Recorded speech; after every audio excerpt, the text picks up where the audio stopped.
लग्नाच्या आनंदावर अवघ्या 6 दिवसात दुःखाची काळी छाया पसरल्याची हृदयद्रावक घटना सोमवारी जळगाव शहरात घडली।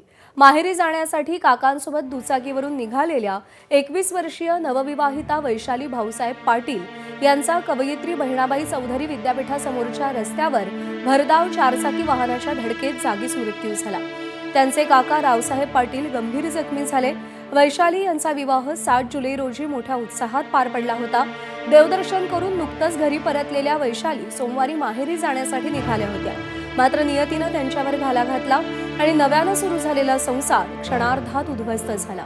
घटनेनंतर शासकीय वैद्यकीय महाविद्यालयात माहेर आणि सासरच्या नातेवाईकांनी आक्रोश केला।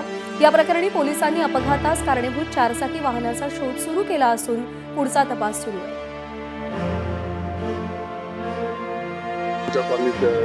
जे रहिवासी आहेत त्यांचे आता नुकतेच विवाह पार पडला होता। 6 तारखेला विवाह पार पडला होता। विजय आणि वैशाली असं नवविवाह त्यांचं नाव आहे। ते माहेरी जात होत्या आणि विद्यापीठ जवळ त्यांचा आज दुर्दैवी असा अपघात झाला। ते 2 व्हीलरवर होते आणि त्यांचा 4 व्हीलरवाल्याने त्यांना धडक दिली आणि तिच्यात नवविवाहितेचे जे नववधूचे जे काका होते रावसाहेब पाटील हे जखमी आहेत।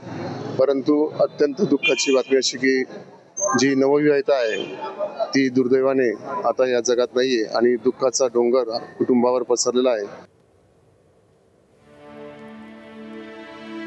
तर देवदर्शन करून माहेरी निघालेल्या या नवविवाहितेचा मृत्यू झालेला आहे। अपघाती मृत्यू झालेला आहे। ज्या चारचाकीनं त्यांना धडक दिली त्या चारचाकीचा पोलिसांनी शोध सुरू केला असून पुढचा तपास देखील सुरू आहे।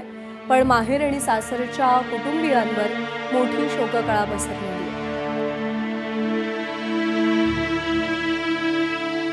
लग्नानंतर अवघ्या 6व्या दिवशी नववधूवरती काळानं घाला घातलेला आहे। लग्नानंतर 6व्या दिवशी तिचा मृत्यू झाला।